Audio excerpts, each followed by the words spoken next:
Mas acaba de sair o voto do Alexandre de Moraes. Não sei se quer saber ou não o resultado, aí fica contigo. Eu não vou, né, Josias? É o meu jogo aqui com ele. Aí, ó, se ele quer correr ou não. Ó, Alexandre de Moraes vota para tornar Eduardo Bolsonaro réu por atuação nos Estados Unidos.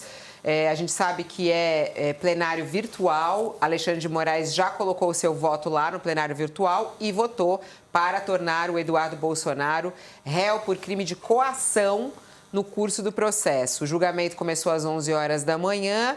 Ele foi denunciado por atuação nos Estados Unidos.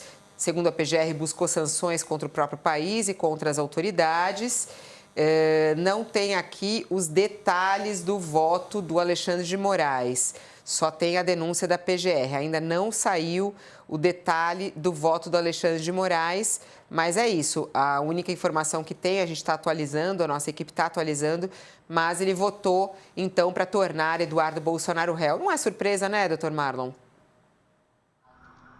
Não é surpresa nenhuma pelas razões que nós mencionamos aqui. Os fatos foram escandalosos, né? Chamam a atenção.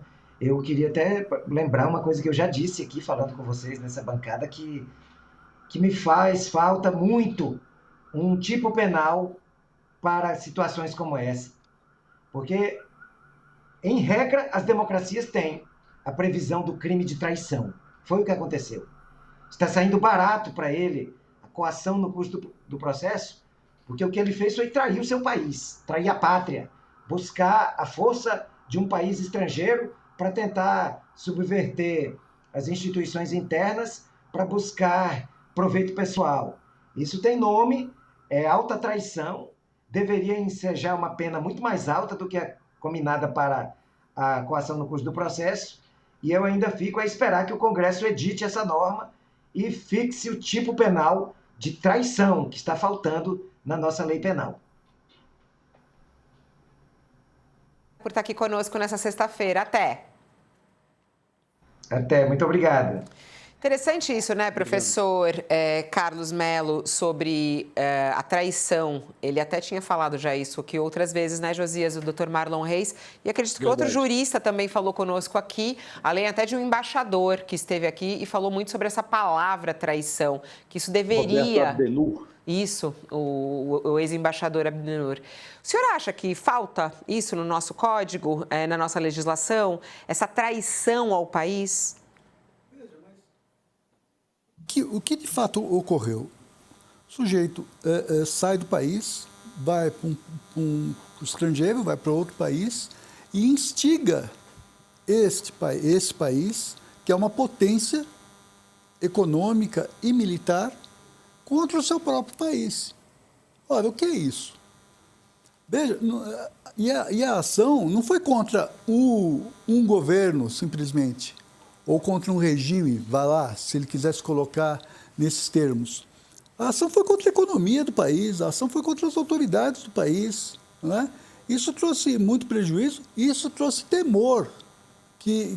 Veja, durante aqueles primeiros dias do anúncio do tarifaço contra o Brasil, aquelas medidas todas, houve um clima de medo sobre o que poderia vir além disso. Não resultou em nada, evidentemente, mas houve essa sensação. E sensação que, inclusive, foi explorada por Eduardo Bolsonaro e outras figuras, no sentido de dizer até que, olha, os Estados Unidos poderiam ter alguma ação militar contra o Brasil. Aliás, o próprio senador Flávio Bolsonaro chegou a mencionar isso, né? Chegou a mencionar dessa forma também. Então, se não está tipificado, olha, eis aí um bom motivo para que a gente passe a perceber que há um vazio na legislação, há um vazio institucional que precisa ser preenchido. Ô, Josias, ainda não saiu os detalhes do voto do Alexandre de Moraes, mas é aquilo, né? Não, já saiu aqui. Segundo o ministro Alexandre de Moraes, Eduardo Bolsonaro insistiu na estratégia de ameaçar gravemente os ministros do Supremo Tribunal Federal, inclusive ladeando a possível aplicação das sanções aos demais ministros da primeira turma. Moraes explica que essa grave ameaça contra os magistrados do Supremo se materializou pela articulação e obtenção de sanções do governo dos Estados Unidos.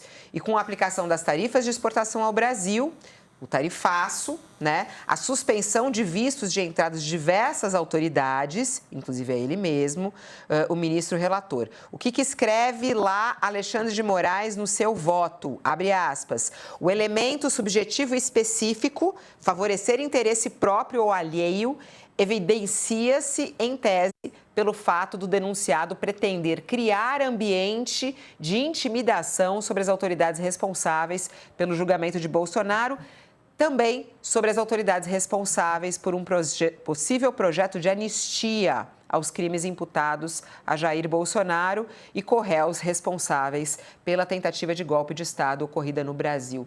Não é surpresa nenhuma, né? Esse voto do Moraes é bem o que ele tem falado, né? Ele tem sido bem transparente em relação a isso, né, Josias? Não há nenhuma surpresa, tampouco haverá surpresa em relação aos votos dos outros integrantes da primeira turma, né? O Cristiano Zanin, a Carmen Lúcia e o Flávio Dino vão acompanhar a posição do relator, Alexandre de Moraes, vai ser uma decisão unânime e o Eduardo Bolsonaro vai mudar de status, de denunciado passará a réu. E não há dúvida também, Fabíola, quanto à condenação, porque as evidências são muito eloquentes, né? E ele próprio contribuiu para a formação do conjunto probatório, como costumam dizer os advogados, né? E é uma pena que ele esteja enquadrado num crime, que é o crime de coação no curso do processo, que tem uma pena tão branda. A pena máxima desse crime é de 4 anos. Eu tenho 6 décadas de existência, 40 anos de atividade profissional, eu nunca vi algo parecido. Um parlamentar se muda para outro país, e por acaso o país mais poderoso do mundo em termos econômicos e militares, e passa a conspirar contra o Brasil, em pleno exercício do seu mandato. Isto é grossa traição, traição à pátria.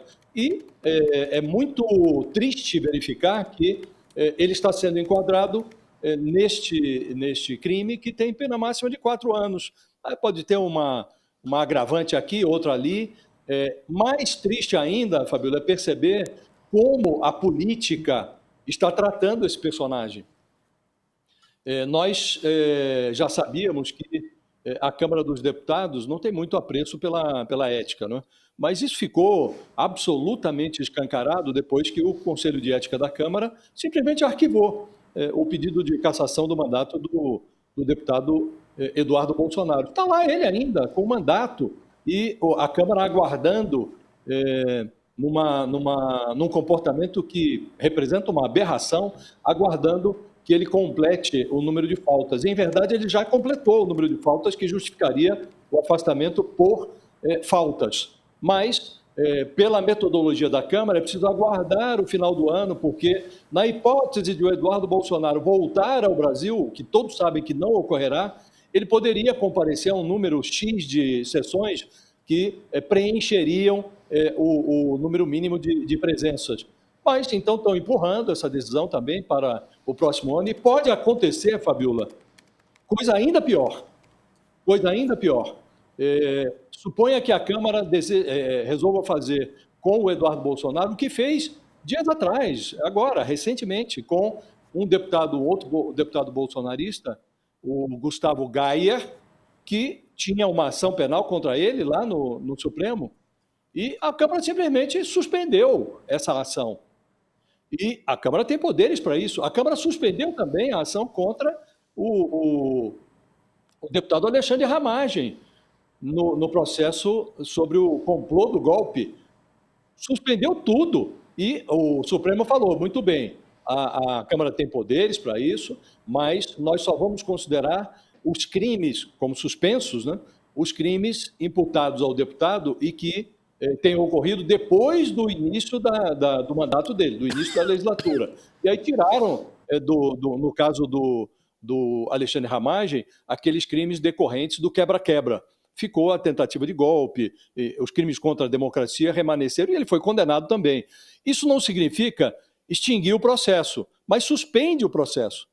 uma decisão da Câmara suspende. Se o Eduardo Bolsonaro for agora, como deve ocorrer, vai virar réu, a Câmara pode simplesmente suspender esse processo, suspender a ação penal. Então, nós estamos diante de uma conjuntura, Fabiola, em que mais do que normalizar um procedimento que é inaceitável, a Câmara se torna cúmplice dessa aberração, cúmplice do criminoso. Então, não está excluída essa hipótese. Ainda outro dia suspenderam o processo contra o Gustavo Gaia, suspenderam contra o Alexandre Ramage. Por que não tentarem fazer a mesma coisa em relação ao Eduardo Bolsonaro? Então, de absurdo em absurdo, Fabiola, nós vamos transformando a nossa democracia num regime de aberrações, né?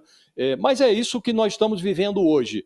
Esse é o cenário que está à disposição. Torça-se para que a Câmara não se comprometa ainda mais neste caso, porque a cada minuto que a Câmara permite que o Eduardo Bolsonaro se mantenha no exercício do mandato, ele que fugiu para os Estados Unidos, cada minuto de exercício do mandato dele significa um minuto a mais de desmoralização do Poder Legislativo brasileiro. Mas isso está acontecendo.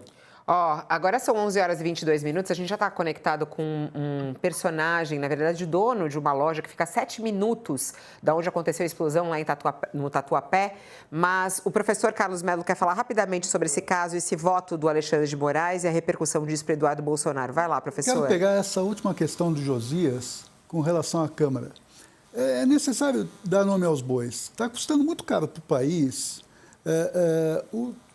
o cálculo do presidente da Câmara, Hugo Mota, em relação às suas possibilidades de reeleição daqui pouco mais de um ano como presidente da Câmara novamente. Porque, veja, ele tem bastante poder, ele pode conduzir processos políticos ali para que a Câmara seja mais séria e mais firme com relação a essas questões. Mas as concessões que ele faz para o bolsonarismo estão muito ele e o Centrão estão muito vinculados aos cálculos que passam por ele em relação à sua reeleição, à sua recondução como presidente da Câmara. Isso tem que ficar claro, isso tem que ser cobrado do presidente da Câmara também.